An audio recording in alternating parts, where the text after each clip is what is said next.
Hey guys, Cold here. Welcome back to Watcher of Realms. We got big news coming in for the game with the upcoming patch. So let's cover that right now. We'll go over to the Reddit post that they've just released about an hour ago.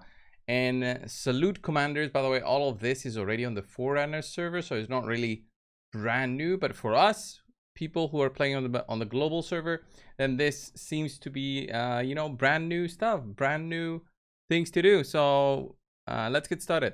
The highly anticipated September update is just around the corner, bringing a treasure trove of exciting new content for you to revel in. But before the update arrives, let's make a moment to explore the highlights of this new version together. All right, so this is the first highlight.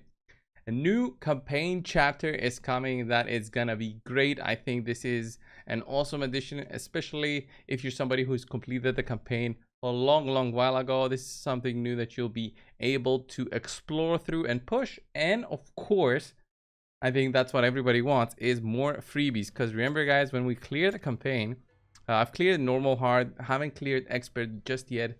Only a few stages, chapter 8 specifically to clear. When you finish the final stage, right, you get tons of rewards here on the top. You get energy, you get summons, and you also get gems for each unique completion stage. So if it's like 15 stages, that's 15 times 30 gems. All right, so significant amount of freebies for clearing normal and hard, and even expert if you are that far into it. So plus also the challenge. I mean, who doesn't love a challenge? It's a new boss at the end, so I wonder how that will be affected. So if we follow through, also in chapter 8 they'll be adding the Spectral Rift. So this is like a portal that opens up that has very unique stages within it. 6 stages usually, I think, or maybe a little bit more, as it shows 8 stages. All right, this time it's 8 stages. And there's also going to be new faction trials. So new faction trials for the Infernals and for the Esotericists. So these are the two factions we currently don't have some faction trials for. And it's interesting, you can earn rewards such as Shelter Insignia 3 and Might Insignia 3. Utilize them to enhance the attributes of all your heroes in battle. Yeah, that's how you improve your pantheon and you get your bonuses.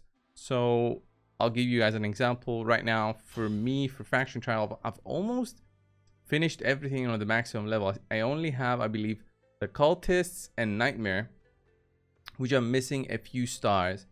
And I think even if you have all of this, you cannot fully complete and get the final reward. So this will be the way for you to get the final reward, and also just more factions for you to explore every single day. It's gonna be the final 2 factions apparently that will be opening up. So I wonder what they'll do after this, because like for me, a player who's 1 month in, I am a spender, but still like completing faction trials, having that done, and then what is it left after you finish campaign?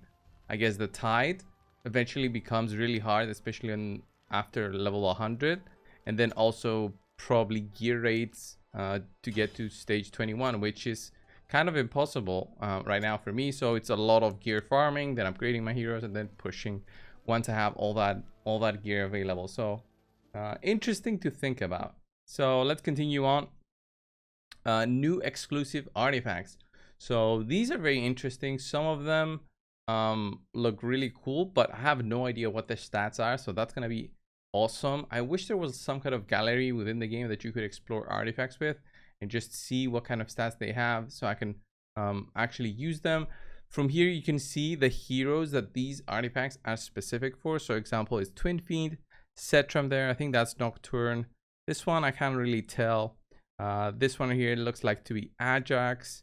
This one is the one we all get through the rewards. What's her name? Volca. I just checked in game. Then this guy, can't really tell. This one's probably the healer. This one's the epic, and this one's another epic. So very interesting. They've even added mythics for some epic heroes. So that's kind of cool. But yeah, these will only be available through Void Rift Nightmare, which is insane. And then we'll have a very unique event, Wild Sands. This also looks pretty cool. There's going to be summoning event, obviously, treasure hunt celebration. So that's cool. And I wonder if this will be like new heroes added also into the game, which you'll be able to get through the summons. I will see there's a sign-in bonuses and collective stage conquering event plus redeem shop, which that's always cool to explore, right? So then finally we have some FAQ answers, so frequently asked questions to the developers and their answers and the hopeful patches that will come to the game. So let's see what that has in store for us. We'll work on some heroes are too overpowering in the arena while others are too weak. I would say Hatsud is really powerful in the arena. So their answer is we'll work on putting more work into optimizing the arena. The counter mechanics against certain heroes will be made stronger, so that those heroes will no longer dominate the arena. Right? Okay, not very clear answer, but more languages should be added to the chat channels. We're planning to add more languages to the chat channels, such as the languages spoken in countries and regions like the Philippines. Yeah, that's very interesting. I think the game is big in the Philippines, especially for my YouTube channel. I can see the stats, and a good 5% of the viewers is from the Philippines. So it's interesting that I think those regions covered the game much sooner. So it's pretty cool to think that these countries really play the game much more than others, like the really big countries, and they watch the videos on YouTube. So that's how I see the stats. Nothing can be done to players who violate the game in the chat channels. New methods will be implemented targeting the alt account spamming issue in the chat channels. Yeah, maybe you could block it or block specific words. Then we won't have to see the the spamming of those sites. I need more gold as I'm planning to enhance my gear. Yes, we're already working on adjusting the drop rates for gold in various modes, include the gold rates, events, and upcoming new modes. Ooh, that's actually the most interesting part about this sentence is the upcoming new modes. So events is events that we always have. The gold rate is okay, something that will be interesting, but upcoming new modes, I wonder if they mean something like this, but this is an event, right? They call this an event. So modes, I wonder if it's something else that they'll be adding to the game. So how would I describe a mode? Maybe here in the rates tab, they'll add something else that also gives you lots of gold. But then what would the resource be here? So pretty interesting. Maybe they'll add another resource right here with a third resource that combines both XP and gold. What I would love to see is just more ways basically to get the gold card. The gold card shouldn't be limited to once a week basically purchased from here. It feels so unique, and sometimes I think twice before buying something. Like for now, I'm just saving up a little bit because once the guild becomes level 5, I'll unlock basically 3 items here: the Ragnarok, the Blood Drinker, and the Flawless Meteorite here that I can purchase. So I wonder if I should actually be buying my gold bonuses here. So that's why I haven't been buying it really, only when I really need gold. But I've reached a point where I think I'd rather just very slowly farm it through just farming gear, because gear is going to be an endless pursuit in this game, right? So I'll be farming until I get something that is worth it. And then finally, Void Rift is too difficult right now for players to clear. We'll adjust and optimize the difficulty on Void Rift in our upcoming patches. So not very soon. Upcoming patches probably means October, even November, even December, who knows. By that time, I personally find the Void Rift quite difficult, and I'll explain why in a second. Let's see if there's any comments here before we see. Most important part is them claiming to adjust gold rates. Yeah, we'll see.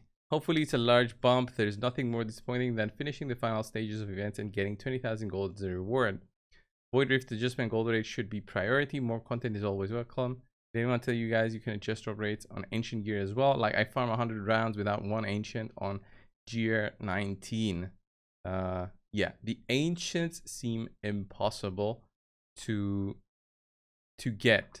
The ancients seem really hard to get, which is crazy. But yeah, overall the patch looks interesting. I wonder when this will be introduced. Hopefully it will be like next week, when they see just around the corner. I think it's going to be very soon. I think this event was also on the Forerunner server, because I did pop onto the Forerunner server like a week ago to check on my other account that I used to have. Just very low level account, nothing too special. and this event was on there. I didn't really explore it, but it looked familiar to the last event that we had with Shazar and stuff. So I wonder what else they'll be adding with this event and how many freebies we'll be getting. That's the important thing. So anyway, guys, this was the news for today for the upcoming patch. Void Rift will also be resetting tomorrow, so that's going to be interesting. And overall, we'll just wait to see when things come into play. I hope you're all pushing to get your epic Lunaria. I'm currently sitting at, I think, 40 fragments, so I'm halfway there. Pretty cool. I'll have my awakening one at least for Lunaria, so excited about that. Hope you guys had some good summons. Thank you all, and I'll see you in the next one. See ya.